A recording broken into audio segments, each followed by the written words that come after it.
J'avais un rêve, c'était de devenir chercheuse en physique quantique. Sauf que dans le monde académique, on ne peut pas poursuivre une carrière de recherche en sciences sans le passeport magique qui est le doctorat. Je vous avais déjà fait une vidéo où je vous présentais mon parcours universitaire et je vous avais expliqué que mon dossier était beaucoup trop chaotique et que personne ne voulait me prendre en thèse. La seule raison pour laquelle j'ai raté mon master, c'est parce que ma santé mentale était totalement abominable. Et si elle était aussi pourrie, c'est parce que je me suis retrouvée en février 2016 au mauvais endroit, au mauvais moment. Mon viol s'est réellement passé comme dans les films hollywoodiens.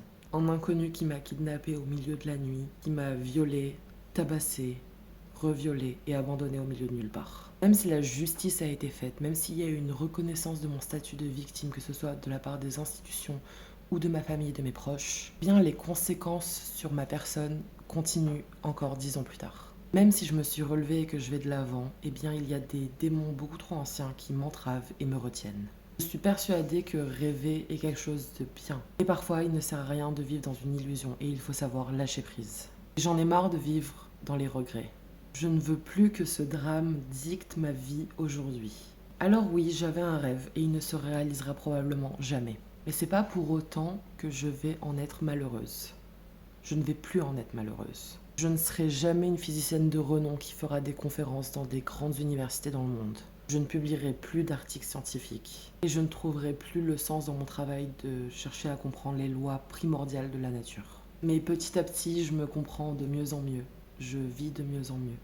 Je me retrouve dans une position où je trouve du sens dans des choses beaucoup plus simples.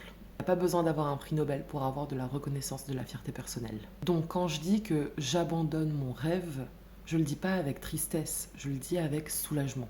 C'est profondément injuste, la vie est injuste, mais il faut savoir faire avec. Même si mon viol a détruit, entre de très grandes guillemets, mon rêve, eh ben, il faut savoir rebondir, il faut savoir trouver de l'intérêt dans d'autres choses, il faut savoir changer de cap. C'est ça être une bonne navigatrice. Et je pense que réaliser tout ça me fait sincèrement un bien extraordinaire. Je suis heureuse et je ne veux plus que ce drame continue de dicter ma vie.